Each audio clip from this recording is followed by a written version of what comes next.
KuThithu wesithathu.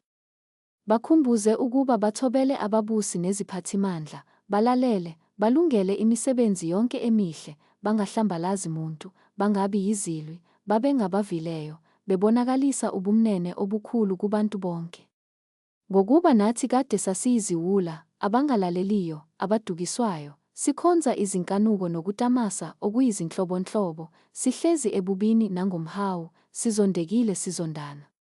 Kepha lapho sekubonakalisiwe ububele bukaNkulunkulu uMsindisi wethu nothando lwakhe kubantu, wasisindisa kungengamisebenzi yokulunga esayenzayo thina kepha ngokwesihawu sakhe ngesigezo sokuphindukuzalwa nokwenziwa sibe basha ngoMoya oNgcwele, amthelayo kakhulu phezu kwethu ngaye uJesu Kristu uMsindisi wethu, ukuze silungisiswe ngomusa wakhe, sibe yizindlalifa zokuphila okuphakade ngokwethemba.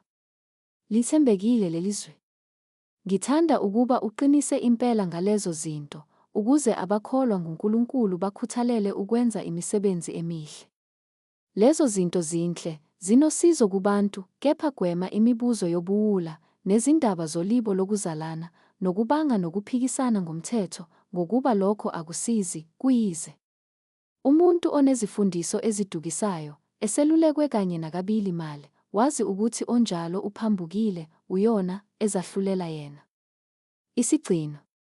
Nxa sengithuma u-Arethema noma uThikhiku kuwe, woshesha ukuza kimi eNikopoli, ngokuba nginqumile ukuthi ngizakuhlala lapho ubusika.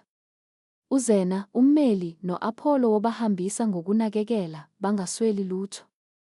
Nabakithi mabafunde ukukhuthalela imisebenzi emihle njengokuswelekileyo, ukuze bangabi ngabangenazithelo.